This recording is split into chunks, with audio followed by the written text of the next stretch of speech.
Hello, hello, hello, everyone, and good afternoon or good evening in some places. My name is Davonne Reaves. I am the CEO and founder of Davonne Group, as well as Vestor, which is a crowdfunding platform. And I am here with Dr. V and Dr. V Dunbar, but I just call her Dr. V because Dr. V. that's what she told me to call her. So that's just what I call you, like literally. And she is down in Jacksonville, Duval County. So you have to say Duval. You have to say it like that. You have to say Duval My County. word. Yes, that's the call sign for Jacksonville. Oh yeah, baby. I know. I know. When I say that, people be like, "Oh, you know? Oh yeah, I know about that That means you're Jacksonville. a local. I know about that Duval." But she has an exciting project called the New LaVilla in the LaVilla part of Jacksonville. And I learned so much just from being around her. And I've been to Jacksonville plenty of times. I even have family there. But I never knew about the historical Black side of Jacksonville until Dr. V showed me around and told me about LaVilla and told me, the fact that she came up with this an amazing idea to bring more awareness to the LaVilla culture and to the community. So please, Dr. V, let everyone know who you are and just talk to us a little bit about your project. Yeah, absolutely. So let me throw some trivia out there real quick, and then I'll circle back around to You're it. so good with your. I So didn't what see. I is didn't practice, so I'm nervous. I didn't know this so was coming. I should have known because you always give trivia. going to, let everybody think about it and circle back around to it. But in the movie Glory, Okay. I um, never watched Glory. oh Give no. me another Yeah, movie. My daddy watched it, and I'm sure my mama watched it too, but I didn't watch it. I heard yeah. about it. I know about it, but I never With watched it. Denzel I Washington. know I he's still have in it. that image in my head of him getting, abused, beaten. Now I have to watch it. Yes. And so, um, in terms of where they fought, was Jacksonville or any place in Florida one of the locations where they fought? So that's one where they defended the Union. The second question is in terms of the culture of Jacksonville, we have what we call the Low Country, Gullah Geechee country. Where does Jacksonville rank in terms of the number of Gullah Geechee descendants nationwide? Those just Ooh. those two questions. Oh Just wow. those two. Okay. So the first one, I'm not sure. I'm gonna take a wild guess. I'm gonna say the answer is yes, because that's the reason why you asked. And then I'm just gonna take another guess and say it was actually in the LaVilla area. Very good. So Okay, they were okay, all actually right. stationed in Okay. LaVilla at Fort Hatch. And so there's a marker 2 blocks behind me, behind the building. So my building is the one, if you're looking at the mural with the flowers on it. So that is the rendering of the building that we're renovating. If you go down the street 2 blocks on the up and cross the street, you'll see the Fort Hatch Memorial where the Buffalo soldiers were stationed. So they fought in their biggest skirmish was in Lake City, which is an hour away from here. Mhm. And so there were more than 1,000 Black Union soldiers stationed here in Jacksonville. And by the time the Civil War started to wrap up, about 500 or so were remained. Of course, some were, killed. And so after the war ended in 1866, those who decided to stay, those were the founders of LaVilla. Oh wow, amazing. Okay. Yes. All right. And then Other question. okay. Where does Jacksonville rank Oh in yeah, where terms does of Jacksonville rank? nationwide, in terms of the number of Gullah Geechee descendants? And I'm assuming So everyone is knows it that. both? Is it both? Well, you may have to explain. I know what Gullah Geechee is, but you may want to explain it because some of our listeners may not know what Gullah Geechee is. Yeah, so I'm going to give some honor here to Faith Ruffins, who was going to add an exhibit to the Smithsonian, the African American Museum in DC. Well, actually, she was going to do it at the other location, the traditional Smithsonian building, um, an exhibit called the Low Country. And so the Low Country is the area from South Carolina all the way down to Jacksonville, which has all of these outlying reefs. And so the descendants of slaves who were held in those areas were pushed to those outlying reefs, and they were living in isolation. And so a lot of the native language and the broken language that they were using was still preserved. And so you kind of say, okay, the Gullah Geechee people are people that speak this, this language, but any descendant that came out of them, those people living in the Low Country, I'm one of them, are called, the Gullah Geechee Nation. And so the city that has the largest population of Gullah Geechee descendants is Jacksonville, Florida. Of both Gullah Geechee, because I know it's two. I know it's two because Gullah is more the South Carolina side, and then Geechee is more the Georgia and Florida. Correct? All of them combined, because I have descendants from Georgia, descendants from South Carolina. So we're all the community is an intertwined community. So out of all the Gullah Geechee descendants, Jacksonville has the largest community of Gullah Geechee descendants. Oh wow, look at that. Okay, I figured it would be Jacksonville because that's why he asked. But I know because my family in my dad's side of the family is from South Carolina, so that's how I got familiar with the Gullah. And then of course growing up I was watching Gullah Island, and then as I got older, then I learned about what it really, And I learned, when I was talking to one of the historians, and they do tours here and tours, in the reefs in South Carolina, and that is where my great granddad came from. He was telling me about, and I was like, well, I don't know if we have any tradition or cultures, and rice is a big thing. So I was like, well, we ate a lot of rice. And I said, the worst thing my mother ever did for me in terms of natural remedies and whatever, I had chicken pox. And so she boiled moss. She boiled a pot of moss and had me drink it. And he said, yeah, you're definitely a descendant of Gullah Geechee there you go. people. And so there's still some of those traditions with the older people that still exist today. My grandmother's 92 years old. And so that's a blessing. Yes. Oh my gosh, she has high energy. She's a high energy 92-year-old. Well, that's where you get your energy from. I love it.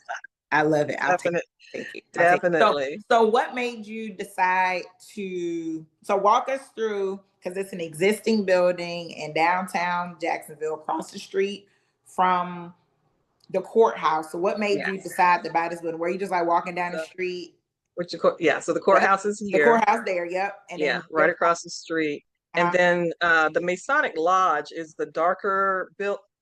Keep getting this building right here in the back. That's the Masonic Lodge, actually, that was built. It's over 100 years old and was built in the early 1913 or so.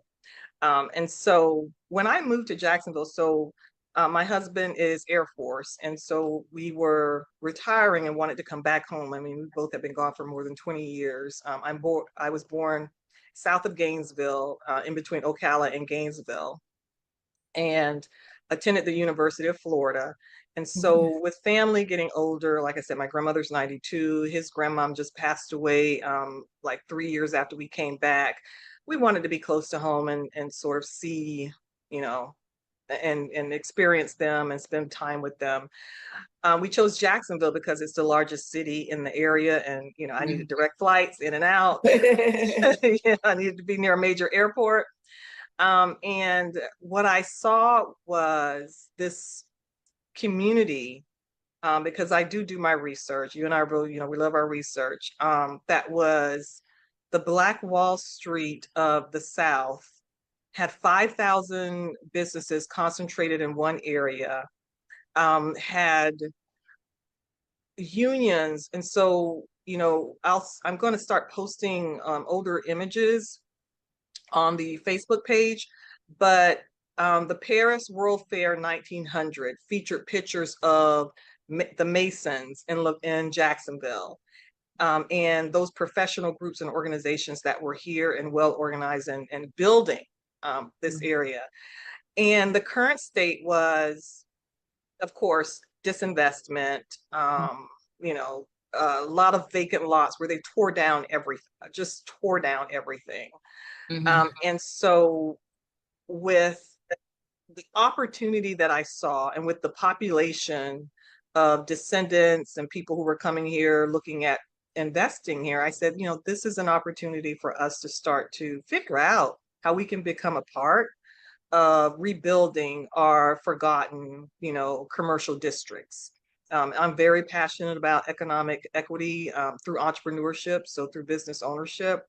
And I saw this last remaining strip of commerce in Jacksonville as an opportunity to at least start salvaging these spaces one building at a time. And so the opportunity came up where the price dropped to a very, good rate that that I could have financed. And so, and it's interesting, the whole financing process itself is interesting. You have to put a lot of money down, a big chunk of cash down.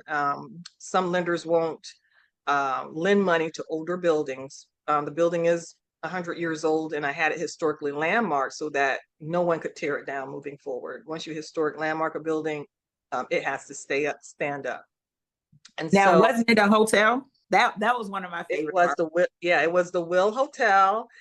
Fannie Harvey was the proprietress, business owner. So on the top was the Will Hotel, and the earliest record I could go back and find was 1913 when she was a black-owned hotel, right? Oh, absolutely, yes. Okay, there we Yes, go. absolutely. Fannie Harvey By a owned woman, this so it was a black-owned, woman-owned, black woman. woman owned. Now, additional trivia as well. During the civil rights movement, during the Green Book period. So this is well before the Green Book. This is, like we're just coming out of, still transitioning into the early 1900s, and building our empires. And so segregation is in full effect. But during the Jim Crow era, there were 6 or so businesses listed, hotels listed in the Green Book. All of them were woman owned. I thought that was absolutely amazing. During Women's History Month one year, I had a talk or a conversation on who were these women and what happened to them. Yeah. And one of the reasons I wanted the new LaVilla to be community owned is that when you leave it to family, sometimes family, it's your business, it's your passion.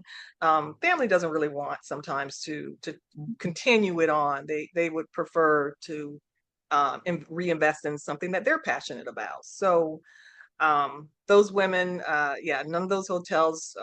Well, there's one hotel, the Richmond, that is still in existence. It's behind the Masonic Lodge as well. So everything's just it's wonderful. Everything is just still in the because vicinity. LaVilla was a historically black. It was a historically black neighborhood. Yeah, so it's called the Harlem of the South as well. So we have this downtown Wall Street district, but we have all of these Harlem Renaissance entertainers, writers. Zora Neale Hurston was here, and Zora Neale Hurston lived here for a moment. James Will Johnson, who wrote Lift Every Voice and Sing, was the principal over at Stanton High School. Stanton High School is behind those trees right there. And so that building is a shell, but it's still there. It's owned by a foundation, and they're still trying to figure out how to bring this beautiful building back to life. I mean, just,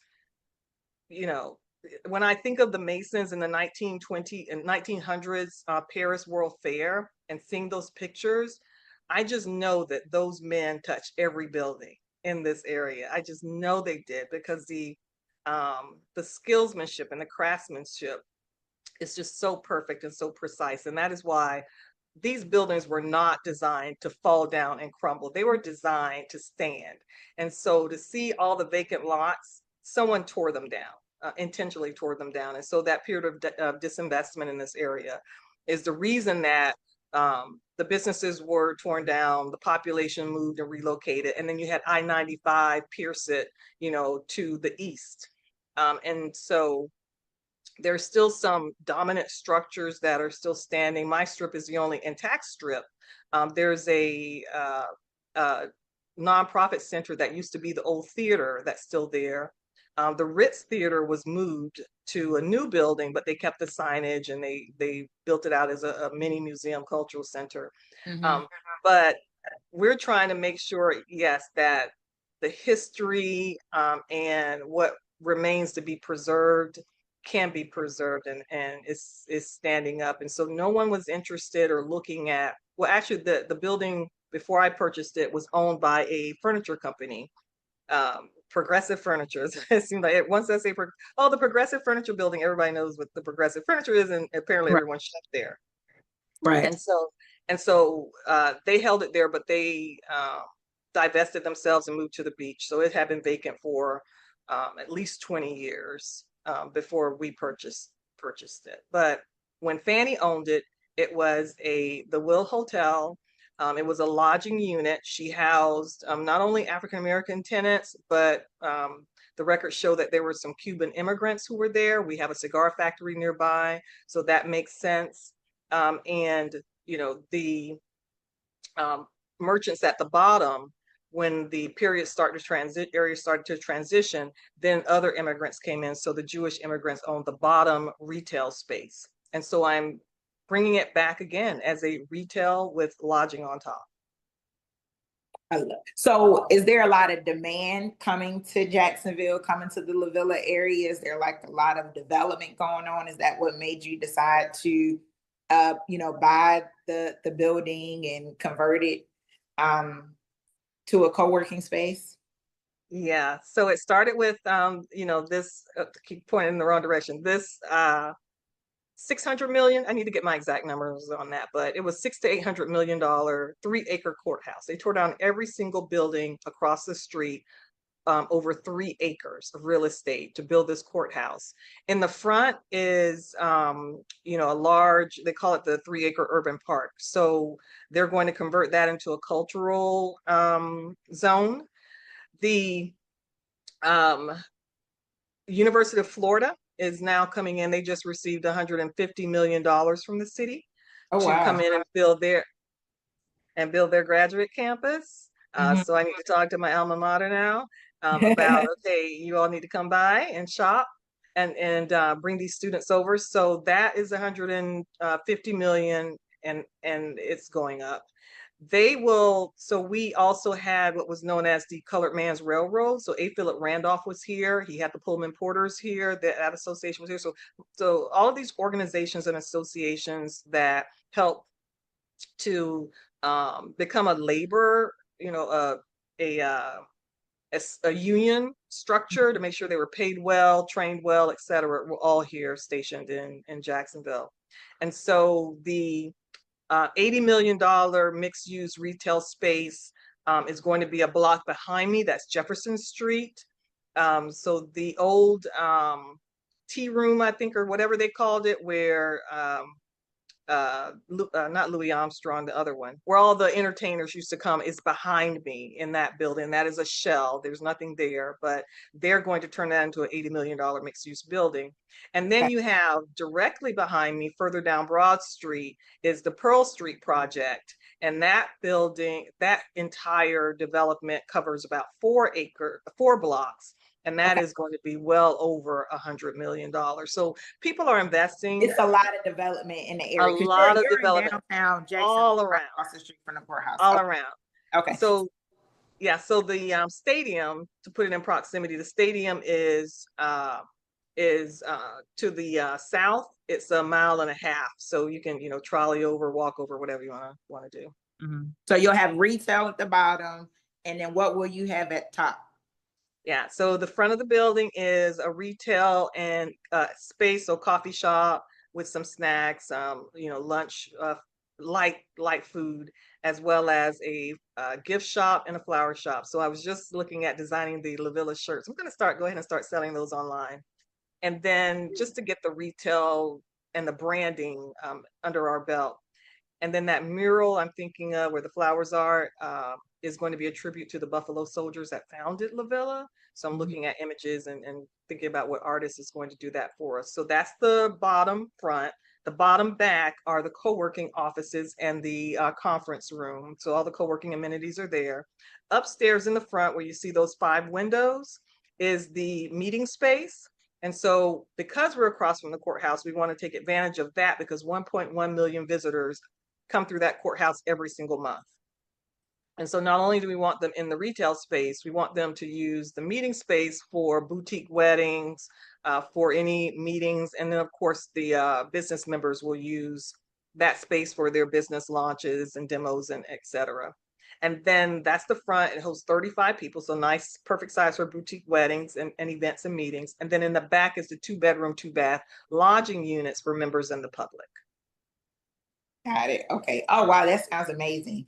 And Yeah. so I know you're looking for investors, and then we'll put it in the description so people can go and learn more about this opportunity and learn more about the LaVilla area. So where can people find you, Dr. V?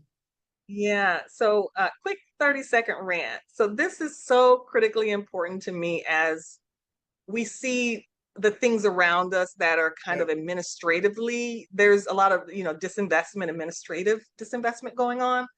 This is so important for us, for me, for all of us to figure out how we can come together as a community and invest in reclaiming our tangible assets. That is how wealth is built.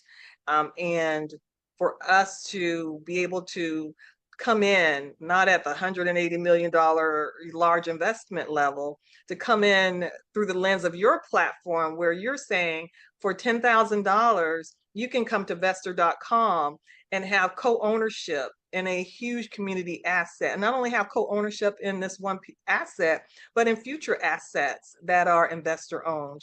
So we are you can find all the information that you need at thenewlavilla.com. That's our main website, main page. Our Facebook, Instagram pages are, of course, the New LaVilla. The administrative page for the campaign is on your platform at vestor.com/LaVilla, I think is your handle. Mm-hmm. But, we want everyone to just get information and education around it first. So we're having weekly webinars about the project where anyone can come on, learn about community, commercial real estate crowdfunding, and what this looks like through the lens of the New LaVilla and what this could do for all of our communities that are out there that have been disinvested in, but we want to bring them back one building at a time. Right. And then with the weekly webinars, of course, people can contact you. They can learn about who's on the team, who's on your team to help to bring this deal into fruition. Of course, learn about, because both you and I are history buffs. If you don't know your history, you don't know where you're going, right? And so, and history just really repeats itself. So, just understanding the LaVilla community and what's going on in Jacksonville, especially since you have a new player that's doing all this buzz, with the Jacksonville Jaguars, so Duval is gonna be crazy. Oh Lord, they're so excited about him. It's gonna bring a lot of money to the town. So yeah, you're doing the right thing. I'm getting excited. So I do want to reach out to him. Actually, I got to get him on our chamber page so he can talk about what he wants to do. I already noticed he purchased this huge house and all of this other stuff, but I want to make sure that he knows the whole community and the story and the history behind it. So I love it. I love it. Well, thank you, Dr. V, for joining us. Like I said, we have your information in the description so that way folks can reach out to you, follow you, and really make sure that you all follow her page, because she just shares a lot of great information and a lot of history. So I'm a history buff. And so she just shares about so many phenomenal Black women that has really, helped shape us who we are today. Some hotel owners, some, in the finance space. So it's just really amazing what you're doing in the stories that you all are telling. So hotel owners, golf course owners, like who knew these amazing women? And this is all before the civil rights movement is what I really wanted to focus on. Like nothing can stop these women. So it's upon us to pick up that mantle and run with it. I mean, Davonne, you're doing it and you're doing it so well. Thank and you. I want everyone to know about your work and what you're doing. Thank you. To just add value. So I appreciate you. I appreciate you. Well, thank you, Dr. V. Thank you so much. Thank you for everyone who tuned in today for my 5th and 28th. Come to you and I love 528 because that's my birthday. People are like, why the 5th and the 28th? Because that's my birthday. It's my favorite numbers. Hello. So the 5th and the 28th. And so we will see you on the 5th and we'll see you next time. And thank you so much. Thank you, Davonne. Have a wonderful day, everyone.